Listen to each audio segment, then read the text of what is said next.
5 August জাতীয় সংসদে network system ক্ষতিগ্রস্ত হওয়ার পর সেটি সম্পূর্ণ পরিবর্তন না করায় সাউন্ড সিস্টেমে বিভ্রাট হয়। দুদকে জিজ্ঞাসাবাদ শেষে ঠিকাদারি প্রতিষ্ঠান কমিউনিকেশন টেকনোলজি লিমিটেডের সিইও জাহিদুর রহিম জোয়ারদার এমন দাবি করেন। দুদক জানায়, তদন্তের প্রয়োজনে অভিযুক্ত ব্যক্তিকে জিজ্ঞাসাবাদ করা হয়েছে। জাতীয় সংসদে চিফ হুইপ বলেন, সংসদে সাউন্ড সিস্টেম স্থাপনে অনিয়ম হয়েছে। আরও জানাচ্ছেন সিফাত ফারুকী। গেল 12 মার্চ ত্রয়োদশ জাতীয় সংসদের প্রথম অধিবেশনের দিনেই সাউন্ড সিস্টেমে সমস্যা দেখা দেয়। ফলে কিছুক্ষণ স্থগিত রাখা হয় অধিবেশন। বিভ্রাটের কারণ খতিয়ে দেখতে গঠন করা হয় 3 সদস্যের তদন্ত কমিটি। সাউন্ড সিস্টেম স্থাপনে অনিয়মের অভিযোগ তদন্তে বৃহস্পতিবার দুদককে জিজ্ঞাসাবাদের জন্য ডাকা হয় ঠিকাদারি প্রতিষ্ঠানের সিইও জাহিদুর রহিম জোয়ারদারকে। জিজ্ঞাসাবাদ শেষে তিনি দাবি করেন, মাইক্রোফোনের তারের সংযোগ ও নেটওয়ার্কের সমস্যা থাকায় এই ঘটনা। 24 সালের 5 আগস্টে যখন সবাই ঢুকে গেছিল হলের ভিতরে, তখন আপনার সমস্ত মাইক্রোফোন ভেঙে ফেলেছিল, হেডফোন চলে গেছিল।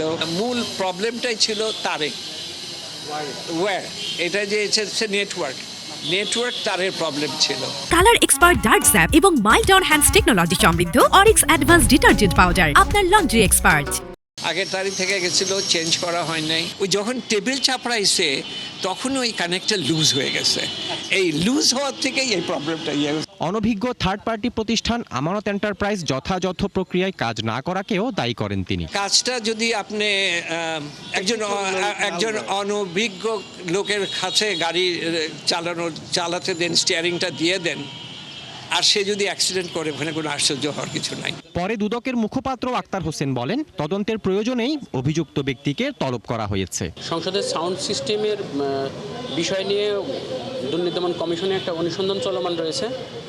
আজকে অনুসন্ধানকারী কর্মকর্তা দুর্নীতি দমন কমিশনে অভিযোগ সংশ্লিষ্ট ব্যক্তিকে তার বক্তব্য নেওয়ার জন্য ডেকেছিলেন।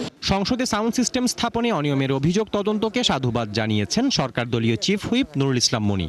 প্রায় 4 কোটি টাকা খরচ করে সাউন্ড সিস্টেম রিপেয়ার করা হয়েছে, অথচ সেটা রিপেয়ার না করে যদি চেষ্টা করতো সাউন্ড সিস্টেমটা রিপ্লেস করতে, তাহলে ভালো হতো।